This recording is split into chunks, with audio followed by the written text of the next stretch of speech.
प्यारे बच्चों, हम लोग ने पिछले वीडियो में क्लास 10 के इलेक्ट्रिसिटी चैप्टर का जो हमारी एनसीईआरटी की एक्सरसाइज थी उसको हम लोग ने कंप्लीट किया था। आज हम लोग सीबीएसई क्लास 10th में पूछा हुआ एक सम करेंगे। यहाँ पे हमें एक सर्किट डायग्राम दिया हुआ है। इस सर्किट डायग्राम में हमको कुछ रेजिस्टेंस दिए हैं और इन रेजिस्टेंस का हमारा जो वैल्यू है वो कितनी है, 2 ओम है। अब यहाँ ये हमें अलग अलग कॉम्बिनेशन में दिए हैं और हमको इसको क्या करना है, पॉइंट ए और पॉइंट बी के बीच में हमको इक्विवेलेंट रेजिस्टेंस बच्चों निकालना है। यहाँ भी देखिए, अगर हम डायग्राम को सही से समझें तो हम देख रहे हैं ये तो हमको सीधे सीधे दिखाई पड़ रहे हैं। जो रेजिस्टेंस 1 और 2 ये आपस में क्या है, आपके पैरेलल कॉम्बिनेशन में है। 3, 4 ये आपस में पैरेलल कॉम्बिनेशन में है। 5, 6 ये आपके पैरेलल कॉम्बिनेशन में और 7, 8 ये भी क्या है, पैरेलल कॉम्बिनेशन में है। चूंकि हमको पॉइंट ए और बी के बीच में इक्विवेलेंट रेजिस्टेंस निकालना है तो ए और बी के एक साइड में जितने भी रेजिस्टेंस होंगे वो हमारी किस में आ जाएंगे, सीरीज में, और अदर साइड में जो रेजिस्टेंस होंगे वो हमारी सीरीज में आ जाएंगे और फिर इन दोनों का जो इक्विवेलेंट होगा वो हमारा पैरेलल कॉम्बिनेशन में आ जाएगा। इस तरह से हम पॉइंट ए और पॉइंट बी के बीच में क्या निकाल सकते हैं, इक्विवेलेंट रेजिस्टेंस निकाल सकते हैं। आइए इसे सॉल्व करना शुरू करते हैं। सबसे पहले हमें पता है R1 और R2 ये दोनों हमारी क्या हैं, पैरेलल कॉम्बिनेशन में है। तो इनका अगर हमें इक्विवेलेंट निकालना है इसे हम ऐसे लिख लेते हैं, R रेजिस्टेंस ऑफ 1, 2 ये क्या हो जाएगा, 1/2 प्लस 1/2 इज इक्वल टू 1 ओम आ जाएगा। अब इसी तरह हम R3 और R4 इसका इक्विवेलेंट निकालेंगे तो R34 इसको लिख सकते हैं 1/2, ये हमारा क्या आ जाएगा बच्चों, 1/R12 इज इक्वल टू 1 ओम।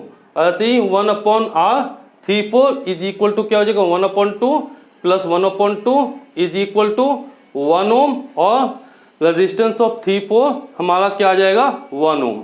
इसी तरह से हम 5 और 6 का निकालेंगे इक्विवेलेंट तो 1/R56 हमारा क्या हो जाएगा, 1/2 प्लस 1/2 इज इक्वल टू हमारा क्या आ जाएगा, 1 ओम। 1/1 ओम आएगा तो R ऑफ 5/6 हमारा क्या आ जाएगा, 1 ओम आ जाएगा। इसी तरह जब हम क्या निकालेंगे, 7, 8 का रेजिस्टेंस निकालेंगे तो हमारा क्या हो जाएगा, 1/2 plus 1/2 is equal to again 1/1 ohm, जो कि हमारा 1 ओम के बराबर आ जाएगा। तो इस तरह से बच्चों हम देख रहे हैं resistance, equivalent resistance of first 2 is equal to equivalent resistance of 3/4 is equal to equivalent resistance of 5/6 is equal to equivalent resistance of 7/8। ये सभी हमारे क्या आ गए, 1 ओम आ गए। लेकिन अगर हम देखें कि ए और बी के बीच में 1, 2 और 7/8 ये हमारी क्या है, सीरीज कॉम्बिनेशन में है। तो अगर इसको हम नाम दे दें R ऑफ 9, ये हमारे किसके किसके हैं, ये हमारे 1, 2 के हैं एंड 7, 8 का इक्विवेलेंट रेजिस्टेंस है R9। ये हमारा क्या हो जाएगा, 1 + 1 इज इक्वल टू 2 ओम। इसी तरह से इक्विवेलेंट रेजिस्टेंस ऑफ 3, 4 एंड 5, 6 इसका हम इक्विवेलेंट निकालते हैं तो इसको हम R10 नाम दे देते हैं। ये भी हमारा 1 + 1 इज इक्वल टू 2 ओम आ जाएगा। किसका किसका, 3, 4 और किसका आपका 5 और 6 का। तो इस तरह से हम क्या देख रहे हैं, जो हमारे ये आपके 8 रेजिस्टेंस थे वो हमारे क्या हो गए, इक्विवेलेंट होके 2 रेजिस्टेंस में हमारे R9 2 ओम, R10 2 ओम आ गए। इसको चला अगर हम सिंप्लीफाई करेंगे, अगर डायग्रामेटिकली देखेंगे तो ये हमारा पॉइंट ए है।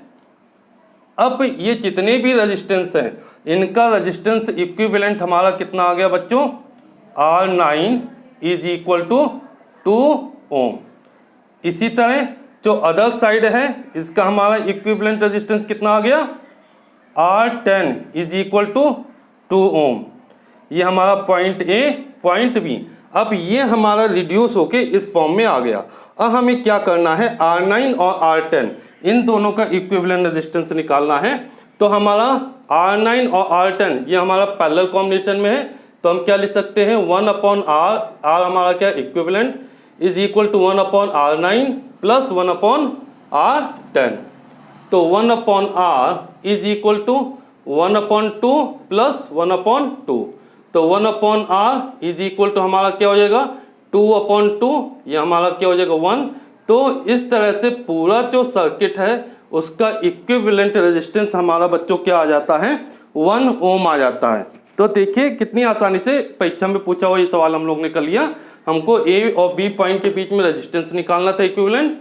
हमने R1 पहला रेजिस्टेंस और दूसरा रेजिस्टेंस जो कि पैरेलल कॉम्बिनेशन में थे उनका इक्विवेलेंट निकाला तो हमारा 1 ओम आ गया।